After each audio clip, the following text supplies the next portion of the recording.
Bonjour et bienvenue chez Comptalia. Nous allons consacrer aujourd'hui le zoom de la fiscalité à une question de TVA, c'est-à-dire la TVA sur le droit d'entrée qui vient s'ajouter au loyer.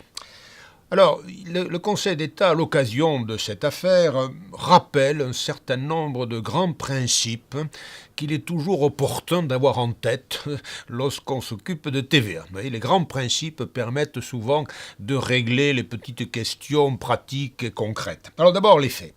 Les faits dans cette affaire, jugée par le Conseil d'État, et donc il s'agissait de quelque chose d'assez banal, s'il vous plaît. Donc une location locale, prévoit un loyer, bien sûr, le loyer est soumis à la TVA, ça, pas de problème, mais il y avait la question du droit d'entrée, un droit d'entrée assez considérable d'ailleurs, 600 000 euros. Et donc, ils avaient facturé la TVA sur ce droit d'entrée et, tout naturellement, le locataire avait déduit cette TVA.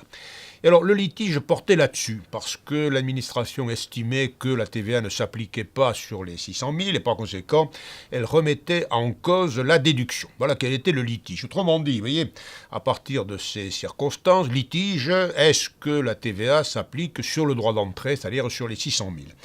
Et c'est à cette occasion que le Conseil d'État va rappeler quelques grands principes d'application de la TVA. Et donc, faisons-le ensemble, c'est-à-dire analysons les points essentiels de cet arrêt.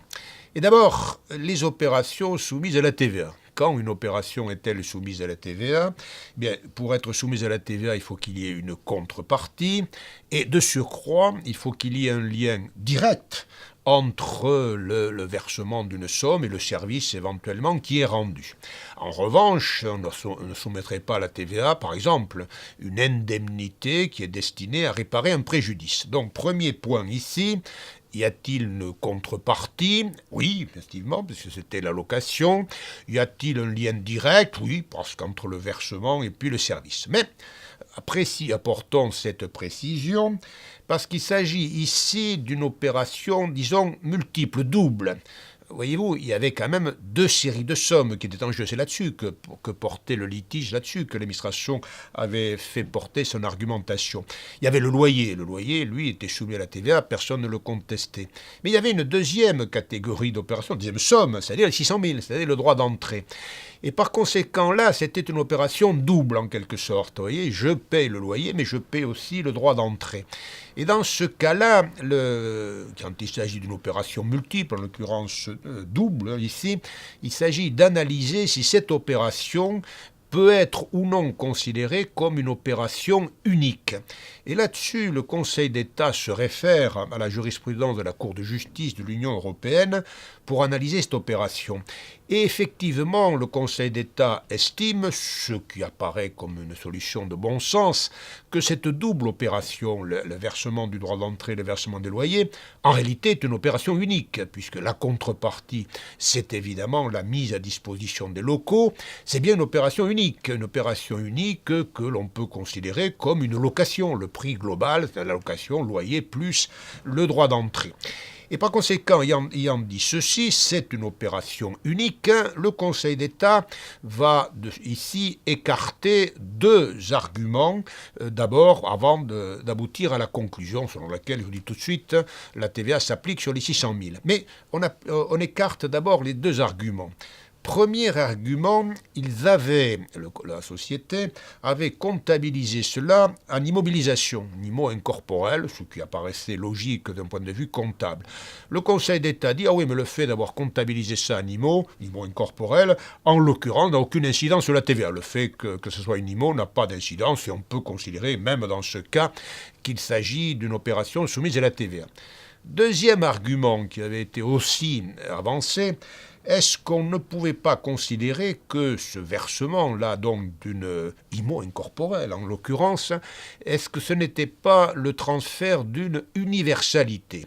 En effet, arrêtons-nous une seconde là-dessus. Vous savez qu'il y a un article, l'article 257 bis, qui dispense de la TVA le transfert d'une universalité à titre gratuit ou à titre onéreux. Alors parmi les universalités, il y a notamment le fonds de commerce, il y a notamment aussi les fusions de sociétés. Dans ce cas, je vous rappelle qu'on est dispensé de la TVA, ce qui est mieux qu'une exonération, puisque quand on est dispensé de la TVA en application de cet article 257 bis, on est censé avoir payé. C'est-à-dire on ne paye pas, mais on est censé avoir payé, c'est-à-dire qu'on est dispensé également de faire éventuellement les régularisations de déduction. Et donc ici, le Conseil d'État estime que ce versement d'un droit d'entrée ne pouvait pas être considéré comme le transfert d'une universalité et par conséquent, la dispense ne pouvait pas s'appliquer. Autrement dit, écartant ces deux arguments, que vient d'indiquer, dont le fait que ce soit une IMO, et ce n'est pas non plus le transfert d'universalité. D'où la conclusion. La conclusion, c'est que les 600 000 en question devaient supporter la TVA. C'est bien ce qu'avait fait d'ailleurs la société, en l'occurrence. Elle avait parfaitement réagi. Donc, puisque les 600 000, ce droit d'entrée, était donc soumis à la TVA, en l'occurrence, le litige pouvait ainsi être réglé, puisque la TVA, du coup, était déductible, bien entendu.